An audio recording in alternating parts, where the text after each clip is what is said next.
তোমরা যারা ক্যালকাটা ইউনিভার্সিটির আন্ডারে অল অ্যাফিলিয়েটেড কলেজগুলির মধ্যে সেকেন্ড সেমিস্টার আন্ডার সিসিএফ এর আন্ডারে পড়ছো, তোমাদের জন্য আজকের আমি নিয়ে চলে এসেছি ইএনভিএস এর গুরুত্বপূর্ণ কয়েকটি এমসিকিউ কোশ্চেন উইথ অ্যান্সার। এই ভিডিওতে যে কোশ্চেনগুলি আমি আলোচনা করে দেবো, এই কোশ্চেনগুলি অত্যন্ত গুরুত্বপূর্ণ রয়েছে। চলো বেশি দেরি করবো না, গুরুত্বপূর্ণ এমসিকিউ কোশ্চেন উইথ অ্যান্সার আমরা দেখে নেব ইএনভিএস অর্থাৎ এনভায়রনমেন্টাল স্টাডিজ বা পরিবেশ বিদ্যা। চলো কোশ্চেনগুলি আমরা দেখে নিই। ফার্স্ট কোশ্চেন, ভারতের রাজ্যগুলিতে পরিবেশ সংক্রান্ত সমস্যার সমাধান করার জন্য ভারত সরকার কি গঠন করেছিলেন? অ্যান্সার হবে গ্রিন বেঞ্চ। অ্যান্সার হবে গ্রিন বেঞ্চ। বিশ্ব পরিবেশ দিবস কোনটি? অ্যান্সার হবে বিশ্ব পরিবেশ দিবস পালন করা হয় 5ই জুন। অ্যান্সার হবে 5ই জুন।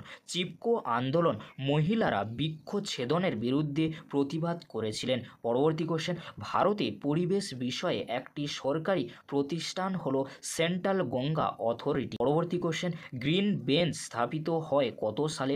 1986 সালে। অ্যান্সার হবে 1986 সালে গ্রিন বেঞ্চ স্থাপিত কিন্তু হয়েছিল। পরবর্তী কোশ্চেন, সাইলেন্ট ভ্যালি কোন রাজ্যে অবস্থিত? অ্যান্সার হবে কেরালা। অ্যান্সার হবে কেরালা। পরবর্তী question, convention on biological diversity চুক্তি কবে কার্যকর বা বাস্তবায়িত হয়? অ্যান্সার হবে 1993 সালে। অ্যান্সার হবে 1993 সালে। গ্যাসের বাণিজ্যিক নাম কি? অ্যান্সার হবে ফ্রেয়ন। অ্যান্সার হবে ফ্রেয়ন। বায়োডাইভার্সিটি কনভেনশনের পুরো নাম কি? অ্যান্সার হবে কনভেনশন অন বায়োলজিক্যাল ডাইভার্সিটি। পরবর্তী কোশ্চেন, এজেন্ডা 21 কি? স্থায়ী উন্নয়নের লক্ষ্যে গৃহীত একটি বিশ্বব্যাপী কার্য পরিকল্পনা হলো এজেন্ডা 21। পরবর্তী কোশ্চেন, পরিবেশকে সর্বপ্রথম কার্যক্রমের অন্তর্ভুক্ত করা হয় কত সালে? 1972 সালে। পরবর্তী কোশ্চেন, ইআইএ বলতে কি বোঝানো হয়েছে? Environmental impact assessment. পরবর্তী কোশ্চেন, ইআইএ এর লক্ষ্য কি? পরিবেশের মধ্যে পরিবর্তনের মূল্যায়ন। পরবর্তী কোশ্চেন, কোন দেশে কিয়োটো চুক্তি স্বাক্ষরিত হয়? জাপানে। কনভেনশন অন বায়োলজিক্যাল ডাইভার্সিটি কোন অধিবেশনের সঙ্গে যুক্ত? অ্যান্সার হবে রিও আর্থ সামিট। অ্যান্সার হবে রিও আর্থ সামিট। পরবর্তী কোশ্চেন, ভারত স্টেজ 6 কথাটি কিসের সঙ্গে জড়িত? যানবাহন। এবং ভারত স্টেজ 6 কত সালে চালু হয়? 2020 সালে ভারত স্টেজ 6 কথাটি চালু হয়েছিল। পরবর্তী কোশ্চেন, মন্ট্রিল প্রোটোকল কবে স্বাক্ষরিত হয়?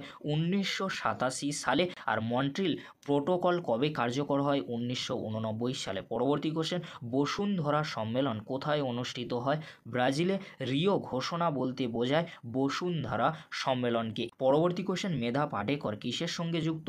নর্মদা আন্দোলনের সাথে যুক্ত। পরবর্তী কোশ্চেন, ইউএনসিইডি বলতে কি বোঝায়? United Nations conference of development. পরবর্তী কোশ্চেন, আইসিএসইউ বলতে কি বোঝায়? Indian council for scientific union of scientific unions. পরবর্তী কোশ্চেন, আইইউসিএন বলতে কি বোঝায়? International union for conservation of nature and natural resources. পরবর্তী কোশ্চেন, ভারতে বন্যপ্রাণী সংরক্ষণ আইন কবে কার্যকর হয়?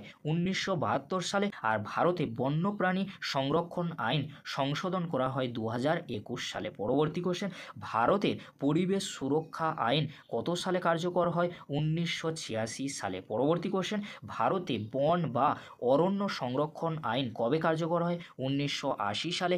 এবং ভারতে বন বা অরণ্য সংরক্ষণ আইন সংশোধন করা হয় 1988 সালে। পরবর্তী কোশ্চেন, ভারতে বায়ু দূষণ প্রতিরোধ আইন কত সালে কার্যকর হয়?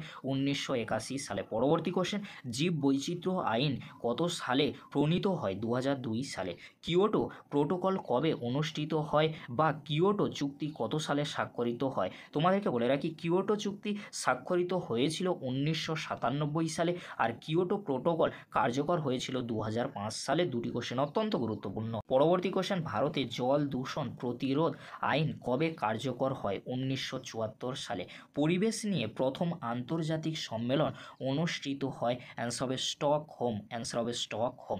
এই ছিল আজকের আলোচনা। যদি ভিডিওটি হেল্পফুল হয়ে থাকে অবশ্যই ফ্রেন্ডদের কাছে বেশি বেশি করে শেয়ার করে দিও। আজকের এতটুকু। পরবর্তীতে তোমাদের জন্য খুব তাড়াতাড়ি 5 মার্কসের ও 2 মার্কসের কোশ্চেন উইথ অ্যান্সার নিয়ে হাজির হবো। ভিডিওটি দেখার জন্য তোমাদেরকে অসংখ্য ধন্যবাদ।